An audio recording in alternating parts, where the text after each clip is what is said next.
আসসালামু আলাইকুম। আপনারা সবাই কেমন আছেন? আশা করি সবাই ভালো আছেন। আজ আপনাদের জন্য নিয়ে এসেছি নতুন গল্পের প্রথম পর্ব। আশা করি গল্পটি আপনাদের ভালো লাগবে। তাহলে চলুন শুরু করা যাক। রাগ এমন একটা বাক্য যার উচ্চারণ খুবই ছোট, কিন্তু তার গভীরতা অনেক বেশি। এই রাগ শব্দটা সবার মাঝেই বিরাজমান। পৃথিবীতে এমন কোনো মানুষ নেই যার মাঝে রাগ শব্দটা বিরাজ করছে না। আচ্ছা, রাগ কি আমাদেরকে নিয়ন্ত্রণ করে, নাকি রাগকে আমরা নিয়ন্ত্রণ করি? কিন্তু আমরা কি পারি রাগকে নিয়ন্ত্রণ করতে?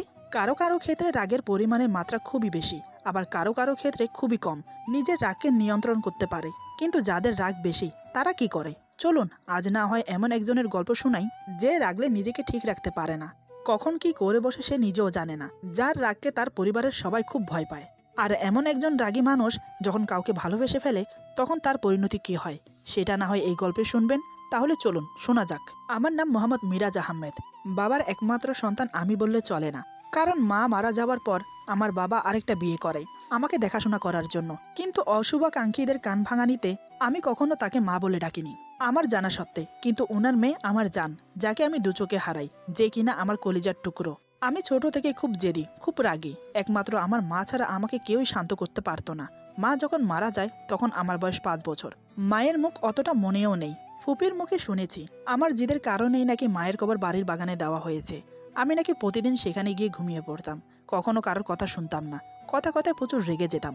আর রেগে গেলে ঘরের জিনিসপত্র ভাঙচুর করতাম। তাই আমার বাবাও আমাকে কিছু বলতে পারতো না। তিনি আমাকে খুব ভালোবাসতেন, তাই মা মরা ছেলের প্রতি কোনো শাসন করতে পারেননি তিনি। ছোট থেকে শাসন না করলে ছেলেরা যা হয়, আমার ক্ষেত্রেও তাই হয়েছে। আমি আমার মতোই চলছি। এক কথায় যাকে বলে বড়লোক বাবার বুকে যাওয়া ছেলে। বাবা দ্বিতীয় বিয়ে করার ফলে আমি তাকে বাবা বলেও ডাকি না। কারোর সাথে কোনো কথা বলি না। ওই যে বললাম, অশুভাকাঙ্ক্ষীদের কান ভাঙানোর ফল। পড়াশোনা কমপ্লিট করেছি, বছর হতে চলল। তবে এখনও প্রতিদিন কলেজে গিয়ে পড়ে থাকি। কার জন্য জানেন? আমার নীর পাখির জন্য। ওকে যে আমি খুব ভালোবাসি, তবে ভালোবাসাটা একতরফা। সে আমাকে ভালোবাসে না। প্রথম যেদিন তাকে কলেজে দেখি, সেদিনের পর থেকে তাকে ভালো লেগে যায়। তারপর ধীরে ধীরে ভালোবাসা জন্মায়। কিন্তু এতবার প্রপোজ করার পরেও সে আমার ভালোবাসা গ্রহণ করেনি। আজও আমি কলেজে এসেছি। এমন সময় নীরা আর তার বান্ধবীরা কলেজ থেকে বের হচ্ছে। এরই মধ্যে আমি সিগারেটের ধোঁয়া উড়াতে উড়াতে নীরের সামনে এসে পথ আটকে দাঁড়াই। আমি বললাম, নীর, তোমার সাথে আমার একটু কথা আছে, আর বাকিরা সবাই যেতে পারো। নীরা বলে, আপনার মতো ফালতু লোকের সাথে আমার কথা বলার মতো কোনো সময় নেই। আমি বললাম, হ্যাঁ হ্যাঁ, আমার সাথে তো তোমার কথা বলার কোনো টাইমই নেই। আর সবার সাথে গা ঢলাঢলি করতে তো তোমার অনেক সময়। নীরা বলে, মাইন্ড ইউর ল্যাঙ্গুয়েজ। আপনি আমার পার্সোনালিটি নিয়ে কথা বলার অধিকার কই পান? হ্যাঁ, লজ্জা বলতে কিছু নাই না? আপনি নিজে কি একবার ভেবে দেখেছেন? বড়লোক বাবার উচ্ছে যাওয়া ছেলে, যার না আছে কোনো গুণ, না আছে কোনো পার্সোনালিটি। সারাদিন বাইকে ঘোরা আর মেয়েদের টিচ করা ছাড়া আপনার কোনো কাজ আছে? কে আপনি? হ্যাঁ, আমার ভাই, বন্ধু, বিএফ? কোনো কথা বলবো না আপনার সাথে। আমার লাইফটা মজা বানিয়ে দিয়েছেন আপনি। আমি বললাম, আমি তোমার কাছে আমার ক্যারেক্টার সার্টিফিকেট নিতে আসিনি, বোঝাতে এসেছি। ওই ছেলেটার সাথে যেন আর কথা বলতে না দেখি, বলে দিলাম। তা না হলে তোমার কপালে দুঃখ আছে, মনে থাকে যেন। নীরা বলে, আমি আপনার ঘরের বউ না যে আপনি যা বলবেন আমার শুনতে হবে। আর না আমার উপর আপনার কোনো অধিকার আছে। ওকে, সরুন আমার সামনে থেকে। আমি বললাম, কাজটা তুমি মোটেই ভালো করলে না নীর। তোমার উপর যে আমার অধিকার কি সেটা আজ বুঝবে তুমি। এই বলে চলে গেলাম। আসলে ওর নাম নেহারিকা আক্তার নীরা। আমি ভালোবেসে নীর বলে ডাকি। কলেজে অনার্স একম বর্ষের ছাত্রী। বাবা মার একমাত্র আদরের মেয়ে। ওর বাবা ব্যাংকের ম্যানেজার, আর মা সংসার সামলায়। সংসার সামলানো কিন্তু চারটিখানি কাজ না, যে করে সে জানে। আমাকে নাকি কোনো দিক থেকেই ভালো লাগে না নীরার। আর ভালোবাসবে তো দূরে থাক আমাকে। আজ কয়েকদিন যাবৎ লক্ষ্য করছি, নীর আমার ক্লোজ ফ্রেন্ড আশিকের সাথে কথা বলে। বারণ করা সত্ত্বেও আমার কোনো কথা শোনে না। আমার কোনো কথা পাত্তা না দিয়ে আমার সামনে আশিকের হাত ধরে গল্প করে। আমি লাস্টবার বারণ করতে আসছি আজ, কিন্তু নীরা আমার কথাগুলো পাত্তা না দিয়ে পরে আশিকের সাথে বাসায় যাওয়ার জন্য বেরিয়ে যায়। ব্যাপারটা আমার হজম হলো না, তাই আমি রাস্তায় গাড়ি নিয়ে আশিকের বাইকের সামনে দাঁড় করাই। আমার সাথে আরো কয়েকজন ছিল। তারপর দুজনকেই জোর করে গাড়ির ভেতরে তুলে নেই। আশিকের মাথায় বন্দুক ঠেকিয়ে রাখে, তাই সে ভয়ে কিছু বলতে পারছে না। জীবনের মায়া কার না থাকে বলেন? তাই চুপ করে আছে। এদিকে নীরা বাঁচাও বাঁচাও বলে চিৎকার করে যাচ্ছে। ওর চিৎকারে আমার কানে তালা লেগে যাচ্ছে। মেজাজটা বিগড়ে যায়, তাই কষে একটা থাপ্পড় মারি। এক থাপ্পড়ে নীরা জ্ঞান হারায় আর আমার গায়ে ঢলে পড়ে। আমি আমার হাত দিয়ে ওকে আগলে রাখি। প্রায় ঘন্টাখানেক লাগলো বাংলোতে পৌঁছতে। আমার বাবার 4-5টা বাড়ি আছে, তার মধ্যে একটা বাড়ি আমার খুব পছন্দ, তাই সেটাকে আমি আমার জন্য ইউজ করি। যখনই বেশি মন খারাপ হয়ে যায় তখন এই বাড়িতে চলে আসি একাকিত্বভাবে সময় কাটানোর জন্য। নীরাকে নিয়ে এই বাড়িতেই এসেছি। বাড়ির ভেতরে প্রবেশ করে গাড়ি থামতেই নীরাকে পাজা কোলে করে নিয়ে একটা রুমে নিয়ে রাখি। অন্য রুমে আশিককে বন্দি করে রাখি। কিছুক্ষণ পর নীরার যখন জ্ঞান ফিরিল তখন নিজেকে সুন্দর একটা ফুলে ভরা বিছানায় আবিষ্কার করে। আসলে আমি বিছানাটাকে ফুল দিয়ে সাজিয়েছিলাম শুধুমাত্র নীর পাখির জন্য। এদিকে নীরার রুমটা খুব ভালো লাগে, সে ঘুরে ঘুরে দেখতে থাকে। সে ভুলেই গেছে সে কিভাবে এখানে এসেছে। হঠাৎ মনে হতেই তখন ওর আশিকের কথা মনে পড়ল। এমন সময় আমি রুমে প্রবেশ করি। আমি বললাম, আমার নীর পাখিটা কি করছে? নীরা বলে, মানে কি এসবের? আশিক কই? আমি বললাম, মরেনি, জীবিত আছে। এখনো যদি আমার কথা না শোনো তাহলে ওর কি হবে আমি নিজেও বলতে পারছি না। নীরা বলে, কি করবেন আপনি? আমি বললাম, আমার কথা না শুনলে মেরে ফেলবো ওকে। নীরা বলে, আপনি মানুষও খুন করেন? আমি বললাম, না, কখনো করিনি, তোমার জন্য এই প্রথম করব যদি তুমি আমার কথা না শোনো। নীরা বলে, আপনি কিন্তু মোটেই ভালো করছেন না, আমি কিন্তু পুলিশের কাছে যাব। আমি মুচকি হেসে বললাম, আমার নীর পাখিটার এত কষ্ট করতে হবে না, পুলিশ আমার সাথে এখানেই আছে। আশিককে মারার পর উনি অ্যাক্সিডেন্ট কেস বানিয়ে চ্যাপ্টার ক্লোজ করে দেবে। নীরা বলে, আপনি কেন করছেন এটা? প্লিজ আমাকে ছেড়ে দিন, আমাকে আমার মতো বাঁচতে দিন। আমি বললাম, নীর পাখি, আমি তোমাকে শুধু পেপারে ফর্মালিটিতে বিয়ে করব, যাতে তোমার উপর আমার অধিকার থাকে। ছোট্ট একটা সই দিয়ে তুমি বাসায় চলে যাও, ব্যাস। নীরা বলে, আমি আপনার সব কথা শুনবো, প্লিজ শুধু এই কাজটা আমি করতে পারবো না। আমি বললাম, ঠিক আছে নীর, তুমি বাসায় যাও। নীরা বলে, আশিক? আমি বললাম, ওকে তো আমি ছাড়ছি না, মরতে হবে ওকে। ওকে বারণ করেছিলাম তোমার সাথে কথা না বলতে, কিন্তু ও আমার কথা শুনে নাই। নীরা বলে, কি চান আপনি? আমি বললাম, এই পেপারটাতে জাস্ট একটা সই। নীরা বলে, কোথায় সই করতে হবে? আমি বললাম, এই তো আমার নীর পাখি, এখানটায়। নীরা বলে, আগে আমি আশিককে আমার সামনে চাই। আমি বললাম, তুমি সইটা করে দাও, আমি ওকে সশরীরে বাসায় পৌঁছে দেব, বিশ্বাস রাখো আমার উপর। নীরা তাচ্ছিল্যের হাসি দিয়ে বলে, বিশ্বাস? আর আপনাকে? আজ যে কাজটা আপনি করেছেন তারপর আপনার মুখটা দেখতেও আমি রাজি না। Just hate you, just hate you. আমি বললাম, এমনটা বলো না নীর, এই মিরাজ তার নীরকে পাওয়ার জন্য যে কোনো কাজ করতে পারে, তার জন্য আমাকে কাউকে খুন না কেন করতে হয়? তুমি শুধু আমার নীর, তুমি শুধু আমার, তুমি শুধু আমাকে ভালোবাসবে, জাস্ট মি। আর আমার কথা না শুনলে যে কি করতে পারি তা তুমি ভালোভাবেই জানো। নীরা বলে, কি চাইছেনটা কি আপনি বলেন তো? কিসের জন্য আমার পিছু পড়ে আছেন? সত্যিই আমাকে ভালোবাসেন নাকি আমার এই শরীরটার জন্য? আমি বললাম, জান, কি বলছো তুমি এসব? নীরা বলে, আমি ঠিক বুঝতে পারছি আপনাদের মতো ছেলেদের কি চাই। দেরি করছেন কেন? নিন, আপনার ভালোবাসা পূর্ণতা করে নিন, মিটিয়ে নিন আপনার মনের ইচ্ছে। নীরার কথা শুনে আমার মাথাটা আরো গরম হয়ে উঠল। আমি নীরার এক হাত পিছনের দিকে ঘুরিয়ে দেয়ালের সাথে চেপে ধরি, আর আমার এক হাত দিয়ে ওর মুখটা শক্ত করে চেপে ধরে বললাম, আর একটা কথা বললে এখানেই মেরে পুঁতে দেব তোমাকে। আমি বখাটে হতে পারি, কিন্তু অতটাও খারাপ না। তোমার দেহ ভোগ করার জন্য যদি নিয়ে আসতাম তাহলে তোমাকে বিয়ে করার কথা মাথায় আনতাম না। পুরো শরীরটাকে ভোগ করে ছিন্ন ভিন্ন করে রাস্তায় ফেলে আসতাম। আমি অতটাও অমানুষ না। মেয়েদের দেহ ভোগ করার জন্য মেয়েদেরকে তুলে নিয়ে আসতে হয় না আমার। আমি একটা ইশারা করলে হাজার হাজার মেয়ে আমার বিছানায় আসবে। কত মেয়ে আমার পিছু ঘুরে শুধু আমার একটু ভালোবাসা পাওয়ার জন্য, তুমি সেটা খুব ভালো করেই জানো। এই বলে ওর চোখের দিকে তাকিয়ে আছে। নীরা আমার চোখের দিকে তাকিয়ে রীতিমতো ভয় পেয়ে যায়। নীরার মনে হচ্ছে আমার মাঝে কোনো হিংস্র দানব ঢুকে গেছে। নীরার চোখ দিয়ে টপ টপ করে জল গড়িয়ে পড়ছে। আমি নীরার গালটা এমন করে ধরেছি যে নীরার ঠোঁট কেটে গাল বেয়ে রক্ত পড়ছে। হঠাৎ আমার হাতে গরম কিছুর অনুভব করতেই বুঝতে পারলাম ব্যাপারটা। আমি তাড়াতাড়ি নীরাকে ছেড়ে দিয়ে ওকে নিয়ে ব্যস্ত হয়ে পড়ি। নীরা ফুফিয়ে ফুফিয়ে কাঁদতে থাকে। আমি চেঁচিয়ে বললাম, মাইনকা, এই মাইনকা, কই গেলি, জলদি আয়। মানিক দৌড়ে এসে বলে, জি স্যার। আসলে ওর নাম মানিক, আমি ওকে মাইনকা বলে ডাকি। আমার বাড়ির কেয়ারটেকার, আমি না থাকা সত্ত্বে ও সবকিছু দেখভাল করে। আমি বললাম, তাড়াতাড়ি ওষুধের বক্সটা নিয়ে আয়। আমার কথা শুনে মানিক দৌড়ে গিয়ে ওষুধের বক্সটা নিয়ে এসে আমার হাতে দিয়ে চলে গেল। সে খুব ভালো করেই জানে এ সময় এখানে দাঁড়িয়ে থাকলে ওর কপালে দুর্গতি আছে। আমি ওষুধের বক্সটা নিয়ে নীরার কাছে গিয়ে ফ্লোরে বসে পড়লাম, কিন্তু আমার হাত কাঁপছে। নীরার ঠোঁটে ওষুধ লাগাতে গেলে নীরা আমার কাজকর্ম দেখে অবাক হয়ে যায়। এইমাত্র যে ব্যবহার করলাম আর এখন যা করছি এইটাই যেন ওর বোধগম্য হচ্ছে না। আমি বললাম, জান, তুমি এখন এখানে বিশ্রাম করো। নীরা বলে, আমি বাসায় যাব। আমি বললাম, ঠিক আছে, এখানে একটা সই করে দাও, তোমাকে বাসায় রেখে আসি। নাও, তাড়াতাড়ি করো। নীরা বলে, আমি একাই যেতে পারবো, আপনার যেতে হবে না। আমি কর্কশ কণ্ঠে চেঁচিয়ে বললাম, তোমার কাছে আমি জানতে চেয়েছি আমাকে কি করতে হবে? নীরা আমার চিৎকার শুনে তাড়াতাড়ি সই করে দেয়। আজ আমাকে নীরা খুব ভয় পাচ্ছে, কারণ এতদিন আমার এই রূপ নীরার কাছে অচেনা ছিল। তাই আমি বললাম, চলো তোমাকে বাসায় নামিয়ে দিয়ে আসি। আর হ্যাঁ, কাল থেকে আমার কথা মতো চলবে। কিছু করার চেষ্টা করলে আমার থেকে খারাপ আর কেউ হবে না। আর একটা কথা, এইসব টাইট ফিটিং জামা কাপড় একদম পরবে না, ঠিক মতো খাবে, বাসা থেকে কোনো কাজ ছাড়া বের হবে না, কোনো ছেলের সাথে কথা বলবে না, আমার রাগ উঠবে এমন কোনো কাজ করবে না। আমার রাগের সামনে যে আসবে সে কিন্তু শেষ হয়ে যাবে। কি মনে থাকবে? নীরা নিচের দিকে তাকিয়ে মাথা নেড়ে হ্যাঁ বলল। মেয়েটা অনেক ভয় পেয়েছে আজ, আমি সেটা বেশ বুঝতে পারছি। আমি বললাম, নীর পাখি, একদম ভয় পেও না, আমি তো তোমার জন্যই এসব করেছি। তুমি যদি সকালে আমাকে অধিকারের কথা না বলতে তো আজ এত কিছু হতো না, আর একদিক দিয়ে ভালোই হয়েছে। তোমার উপর আমার অধিকারটা পার্মানেন্টলি হয়ে গেল খুব জলদি। তোমাকে আমার কাছে নিয়ে আসবো জান। এই বলে আমি নীরাকে হালকা করে জড়িয়ে ধরি, কিন্তু নীরা কিছুই বলে না, কারণ ও ভালোভাবেই বুঝতে পেরেছে মিরাজ নামের প্যারা ওর জীবন থেকে সহজে যাবে না। আমার এই অদ্ভুত ভালোবাসা ওর জীবনকে উল্টিয়ে দেবে। তারপর আমি নীরাকে তার বাসার সামনে নামিয়ে দিয়ে চলে আসি। এদিকে নীরা বাসা আসতে ওর মার হাজার প্রশ্নের ঝড় ওঠে, কিন্তু নীরা কোনো উত্তর দেয় না। কি বলবে সে? তাই হাজার প্রশ্নের মধ্য দিয়ে ও রুমে ঢুকে দরজা বন্ধ করে দেয়। তারপর বিছানার ওপর টান হয়ে শুয়ে পড়ে। নীরা বিছানায় শুয়ে বিড়বিড় করে বলে, কি স্বপ্ন নিয়ে আমি কলেজে গেলাম, আর আমার সাথে এসব কি হচ্ছে? কোন কুক্ষণে যে ওই কলেজে ভর্তি হলাম আল্লাহই জানে। সেই প্রথম দিন থেকে বদমাশ আমার পিছনে পড়ে আছে।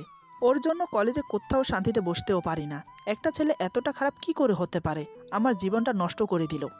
ও কত বড় বেয়াদব ছেলে! আমি কি করে আজকের কথাটা বাসায় বলবো? ও যদি আমার মা বাবার কোনো ক্ষতি করার চেষ্টা করে, ওর মতো জানোয়ারের কোনো বিশ্বাস নেই। আমাকে কিছু একটা করতে হবে, যাতে ও আমাকে নিজে থেকেই ছেড়ে দেয়। এইসব ভাবতে ভাবতে কখন সে ঘুমিয়ে গেছে নিজেও টের পায়নি। সকালে ঘুম থেকে উঠে যখন নাস্তা করছে, তখনও মায়ের নানান প্রশ্নের মুখোমুখি হতে হয় নীরাকে। তারও কারণ আছে, কারণ নীরার গালে 5 আঙ্গুলের দাগ, তার সাথে ঠোঁটের নিচে ব্যান্ডেজ। এসব দেখে মা বাবার চিন্তা হবারই কথা। নীরা এক কথায় উত্তর দিয়ে দিল, কাল বন্ধুদের সাথে নদীর পাড়ে ঘুরতে গিয়েছিলাম, সেখানে পা পিছলে পড়ে গিয়ে এমনটা হয়েছে। কিন্তু নীরার পরনের পোশাক দেখে খানিকটা অবাক হয়, তারপরও কিছু বলে না। নীরা নাস্তা করে কলেজে চলে আসে। এদিকে কলেজের সবাই নীরাকে দেখে রীতিমতো তামাশা শুরু করে দেয়, কারণ নীরা আজ পদ্মার মতো ঢিলা সালোয়ার কামিজ পরে কলেজে এসেছে। যে মেয়েটার স্টাইল দেখে যে কোনো ছেলে হুমড়ি খেয়ে পড়ে, আজ সে মেয়ে সবার কাছে হাসির পাত্রী হয়ে গেল। কলেজের বাইরে বেঞ্চ পাতা ছিল, সেখানে বসে নীরা কাঁদতে থাকে। এমন সময় আমি এসে নীরার সামনে দাঁড়ালাম। আমি বললাম, আমার নীর পাখিটা কাঁদছে কেন? নীরা বলে, এবার আপনি শান্তি পেয়েছেন তো? সবার সামনে আমি জোকার হয়ে গেলাম। আমি চেঁচিয়ে বললাম, কে বলেছে তোমাকে এই কথা? আমাকে একবার বলো, কার এত বড় সাহস আমার নীরুকে কাঁদায়? আমার চিৎকার শুনে ভয়ে আশেপাশের সবাই দৌড়ে চলে যায়। নীরা ভালোভাবেই জানে আমি রাগলে আর কারণ নিস্তার নেই, তাই প্রসঙ্গে পাল্টে বলে, আপনার সাথে একটা কথা ছিল। আমি বললাম, বলো না জান, আমি তো তোমার কথা শোনার জন্যই আছি, বলো। নীরা বলে, আমার একটা ছেলের সাথে 3 বছরের সম্পর্ক আছে। 3 বছরের সম্পর্কে কি কি হতে পারে নিশ্চয়ই আপনার ধারণা আছে। তো প্লিজ আমাকে কথাটা শেষ করতে পারে না, তার আগে আমি নীরের গালে সজোরে থাপ্পড় মেরে দিই। নীরা টাল সামালতে না পেরে মাটিতে পড়ে যায়। আমি নীরের 2 বাহু শক্ত করে ধরে টেনে তুলি। নীরা আমাকে দেখে চমকে ওঠে, কারণ আমাকে কাল যেমন থেকে ভয় পেয়েছিল, আজ ঠিক তেমনই দেখছে। আমি বললাম, তোর একজন কেন, 100 জনের সাথে রিলেশন থাকলেও আমি তোকে ছাড়বো না, কিন্তু তোকে সবাইকে ছাড়তে হবে। না পারলে আমি বাধ্য করব। দ্বিতীয়বার এমন কথা মুখে আনার আগে 2 বার ভাববি, কথাটা যেন মনে থাকে। আমার কথা শুনে নীরা চুপ মেরে যায়। আমি নিজেকে কিছুটা স্বাভাবিক করে বললাম, তুমি ভুলে যাচ্ছ যে তুমি এখন শুধু আমার পছন্দের মানুষ নেই, আমার বউ তুমি। আমার জীবনের সাথে তোমার জীবন জড়িয়ে গেছে। প্লিজ নীর, তুমি ভালোভাবেই জানো আমি মরে গেলেও তোমাকে ছাড়বো না, তাই বাধ্য করো না আমাকে কারোর ক্ষতি করতে। তোমার মনে যদি কেউ থেকেও থাকে তাকে ভুলে যাও, এতে তোমার আর তার দুজনেরই মঙ্গল। যাও, ক্লাসে যাও। আমার কথা শেষ হলে নীরা চুপচাপ ক্লাসে চলে যায়, কিন্তু ক্লাসে আর কেউ ওর সাথে ভালোভাবে কথা বলে না। আমার জন্য এখন নীরার সাথে কেউ ভালোভাবে মেশে না, এমনকি স্যারও কিছু বলে না। নীরা ক্লাস থেকে বেরিয়ে এসে ক্যাম্পাসে বসে, তারপর ভাবতে থাকে আমি কি করে ওর থেকে মুক্তি পাবো। আল্লাহ, বলে দাও তুমি, কেন আমার সাথে এমন হচ্ছে? এভাবে আমি এখানে থাকতে পারবো না। এরই মধ্যে নীরার মা ফোন দেয়।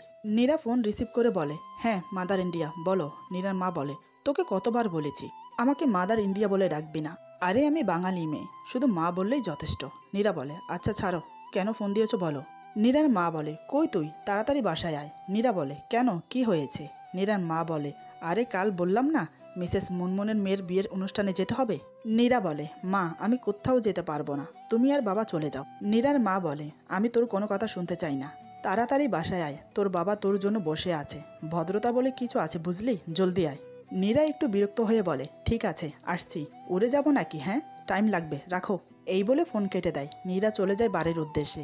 এদিকে আমি চলে যাই বাসায়। বাসায় ঢুকতেই আমার বোন দৌড়ে এসে আমার গলা জড়িয়ে ধরে। আমার সৎ বোন তিশা। তবে আমি কখনো ওকে সৎ বোন ভাবিনি, নিজের জীবনের থেকেও বেশি ভালোবাসি। তিশা বলে, ভাইয়া কই ছিলে তুমি এতক্ষণ? আমি সেই কখন থেকে রেডি হয়ে বসে আছি, আমার সব সাজ নষ্ট হয়ে গেল। আমি বললাম, আমার তিশা মনিটা দুনিয়ার সবচাইতে best, pretty, sweetie and beautiful. তোমার সাজার কি দরকার? আমি এখনই চট করে তৈরি হয়ে আসি, তুমি 5 মিনিট টাইম দাও। এমন সময় দরজার কাছে দাঁড়িয়ে রেবিকা বলে, বোনকে এত লাই দিও না, মাথায় চড়ে যাবে। রেবিকা মানে ইনি হচ্ছেন আমার সৎমা। আমি গম্ভীর গলায় বললাম, সেটা আমি বুঝবো, আপনার ভাবতে হবে না। রেবিকা বলে, কোথায় যাবে তোমরা? আমি বললাম, সেটা আপনার না জানলেও চলবে, নিজের গণ্ডির মধ্যে থাকেন, মা হবার চেষ্টা করবেন না। রেবিকার এসব কিছুর অভ্যাস হয়ে গেছে। আমার অনেক কঠিন ভাষাও উনি সহ করে নিয়েছেন, কিন্তু কোনোদিন কিছু বলেনি। তার একটাই আশা, আমি একদিন তাকে ঠিকই মা বলে মেনে নেব। এদিকে নীরার মার অভিসন্ধি ছিল অন্য কিছু। নীরাকে ওর মা শুধু বিয়ে বাড়িতে ভদ্রতা বজায় রাখতে নিয়ে যায়নি, ওনার বান্ধবী মিসেস মুনমুনের ছেলে পিয়াসের সাথে দেখা করানোর জন্য নিয়ে যায়। নীরার মার পিয়াসকে অনেক পছন্দ, কিন্তু নীরাকে বলে রাজি হবে না যেতে। তাই নীরার মা এই প্ল্যানটা করে নীরাকে নিয়ে যায়। এদিকে নীরা বিয়েতে যাবে বলে শাড়ি পরছে। আয়নার সামনে নিজেকে দেখে নীরা বলে, ধুর ধুর, সবাই মিলে আমার কলিজাটা টানটানি করতে শুরু করেছে। আল্লাহ বাঁচাও আমাকে, এই শাড়ি পরে আমি কেমনে যাব। আসলে শাড়ি পরতে নীরার মা নীরাকে বলেছে। নীরা পরতে চায়নি, কিন্তু মায়ের জেদের কাছে হার মানতে হলো। নীরার মা বলে, কিরে তোর হলো, জলদি আয়, গাড়ি দাঁড়িয়ে আছে। নীরা বলে, আসছি। হে আল্লাহ, আর যাই হোক ওই গুন্ডার সাথে যেন দেখা না হয়। এই বলে গাড়িতে এসে বসে। কিছুক্ষণ পর বিয়ে বাড়িতে পৌঁছে গেল। বিয়ে বাড়িতে এসে নীরার ভালোই লাগছে, কারণ সবাই নীরার দিকে হাঁ করে তাকিয়ে আছে। আর থাকবে না কেন। আজ নীরা হলুদ শাড়ি পরেছে, সাথে ম্যাচিং কানের দুল, গলার মালা, ঠোঁটে লাল লিপস্টিক, কপালে টিপ, হাত ভর্তি হলুদ কাচের চুড়ি। একদম হলুদ পরীর মতো লাগছে নীরাকে। নীরা সবাইকে আর চোখে দেখে আর মনে মনে ভাবে, বাহ নীরা, তোকে তো মনে হচ্ছে অনেক সুন্দর লাগছে। সবাই তো হাঁ করে তাকিয়ে আছে, তার জন্যই তো ওই গুন্ডাটা তোর পিছে পড়ে আছে। বসে বসে নীরা এসবই ভাবছে, কিন্তু সে বুঝতেই পারল না এত মানুষের মধ্যে একজোড়া চোখ ওর দিকে ভয়ানক দৃষ্টিতে তাকিয়ে আছে। সে আর কেউ নয়, সে হলাম আমি। আমি মনে মনে বলছি, ওর সাহস কি করে হয় এত সেজে কোথাও আসা। কত ছেলে ওর দিকে তাকিয়ে বাজে চিন্তা ভাবনা করছে। পাকা গজিয়েছে তোমার, দাঁড়াও, পাকা কেটে দেওয়ার ব্যবস্থা করছি। এর মধ্যে একটি ছেলে নীরাকে ডাকে। ছেলেটি বলে, এক্সকিউজ মি, হলুদ পরি? নীরা বলে, জি আমাকে বলছেন? ছেলেটি বলে, জি হ্যাঁ আপনাকেই বলছি। আপনি ছাড়া এই পুরো বিয়ে বাড়িতে হলুদ পরি কে আছে বলেন? নীরা বলে, আপনি একটু বেশিই বলছেন। ছেলেটি বলে, আমার কিন্তু বেশ অহংকার আর হিংসা হচ্ছে জানেন। নীরা বলে, হিংসা কেন, আর অহংকারই বা কেন? ছেলেটি বলে, 2 দিন পর যার সাথে আমার বিয়ে, তাকে যে সবাই এইভাবে দেখছে তাই আমার হিংসা হচ্ছে। আর তুমি যে এতই সুন্দরী তাই আমার অহংকার হচ্ছে। নীরা কিছুটা অবাক হয়ে বলে, মানে কি বলছেন আপনি? ছেলেটি বলে, আসো আমরা ওইখানটায় বসে কথা বলি। নীরা বলেন, না, যা বলার এখানে বলেন, না হলে না বলেন। ছেলেটি বলে, আচ্ছা আচ্ছা কুল, এখানেই বলছি। হাই, আমি পিয়াস, যার বিয়েতে এসেছেন আমি তার ভাই। এই বলে পিয়াস হাত এগিয়ে দেয়। নীরা হাত মিলাতে যাবে, তখনই দেখে আমার রাগী চোখ ওর দিকে এগিয়ে আসছে। নীরা আমাকে দেখেই উল্টো দিকে দেয় দৌড়। পিয়াস হাঁ হয়ে থাকে নীরা যাওয়ার দিকে। নীরা বিড়বিড় করে বলে, আল্লাহ এটা কি হলো, যেটা চাই না তুমি সেটাই 2 হাত ভরে দাও। আমি এখন কই যাই, আর বেশি কিছু ভাবার সময় পাইনি নীরা। তার আগেই আমি সামনে থেকে এসে নীরার হাত ধরে টানতে টানতে একটা ফাঁকা রুমে নিয়ে এসে রুম লক করে দিই। ততক্ষণে নীরা ভয়ে হাত পা কাঁপছে। নীরা কাঁপা কাঁপা গলায় বলে, প্লিজ আমাকে মারবেন না। আমি আর কোনো দিনও পুরো কথা বলতেই পারে না। তার আগেই আমি নীরার 2 হাত শক্ত করে ধরে নিজের বুকের সাথে চেপে ধরি। নীরার ঠোঁটে নিজের ঠোঁট ডুবিয়ে দেই। 2 হাত ছেড়ে দিয়ে ওর কোমর ধরে নিজের সাথে মিশিয়ে নিলাম। 2 হাতে কোমর খুব শক্ত করে খামচে ধরলাম। তাতেই নীরা গুঙিয়ে ওঠে। আমি আমার মতো ওর ঠোঁট চষে যাচ্ছি, যতক্ষণ পর্যন্ত না ওর ঠোঁটের লিপস্টিক উঠে না যাচ্ছে। যেভাবে নীরাকে ধরে রেখেছি, নীরা নড়তেও পারছে না। নীরা অজানা এক অনুভূতিতে হারিয়ে গেছে। কিছুক্ষণ পরেই নীরা ছটপট করছে। একের পর এক আঘাত আর সহ করতে পারছে না। এরই মধ্যে আমি নীরাকে ছেড়ে দেই। আমি নীরাকে ছাড়ার পর নীরা চোখ বন্ধ করে চুপটি মেরে দাঁড়িয়ে কান্না করতে থাকে। আমি খেয়াল করলাম ওর 2 হাতে চুড়ি ভেঙে হাত কেটে গেছে। তার উপর ঠোঁটে রক্ত জমে গেছে। শুধু তাই নয়, কোমরে খামচে ধরার ফলে 2 দিক দিয়ে কোমর পুরো লাল হয়ে গেছে। 5 আঙ্গুলের দাগ বসে গেছে। তাতেও আমার একটু মায়া হলো না। আমি রাগিত কণ্ঠে বললাম, কান্না বন্ধ করো নীর। নীরা নীরবে চোখের পানি ফেলে যাচ্ছে। আমি বললাম, কি থামবা নাকি আবার কিস করব? নীরা কান্নার জড়িত গলায় বলে, আপনি আমার সাথে কেন এমন করছেন? কি করেছি আমি? আমি বললাম, তুমি ওই ছেলের সাথে কথা বলছিলে কেন? নীরা বলে, আমি তো কথা বলিনি, উনিই তো। আর বলতে পারলো না। আমি বললাম, উনি তো কি, যে তোমার সাথে কথা বলতে আসবে তুমি তার সাথেই কথা বলবে? কি ভেবেছিলে আমি জানতে পারবো না? নীরা বলে, আমি তো জাস্ট, আবার চুপ হয়ে যায় আমার চোখ দেখে। আমি বললাম, নীর পাখি, আমি তোমাকে বলেছিলাম না এমন কোনো কাজ করো না যাতে আমার রাগ উঠে যায়। এত সেজে এসেছো কেন? হ্যাঁ, সবাই কেমন করে তাকিয়ে আছে তুমি জানো? ঠোঁটে কখনো লিপস্টিক দিবা না। আমি নিজেকে কন্ট্রোল রাখতে পারি না। আমি চাই না আমি ছাড়া তোমাকে এভাবে কেউ দেখুক। এই বলে আমি হঠাৎ যা করলাম ওর সাথে, ও ভাবতে পারিনি এমন কিছু করব আমি আবার। একটা মানুষ কতটা ভয়ঙ্কর হতে পারে তা নীরার জানাই ছিল না। সে ভয়ে থরথর করে কাঁপছে আবার আমার এই অমানুষিক রূপ দেখে। ও যেন সেখানেই জ্ঞান হারাবে। এরপর যা হলো। আজকের গল্প এখানে সমাপ্ত। গল্পের বাকি অংশ পেয়ে যাবেন আগামী পর্বে। আশা করি গল্পটা আপনাদের ভালো লাগবে। সবাই ভালো থাকবেন, সুস্থ থাকবেন। আল্লাহ হাফেজ।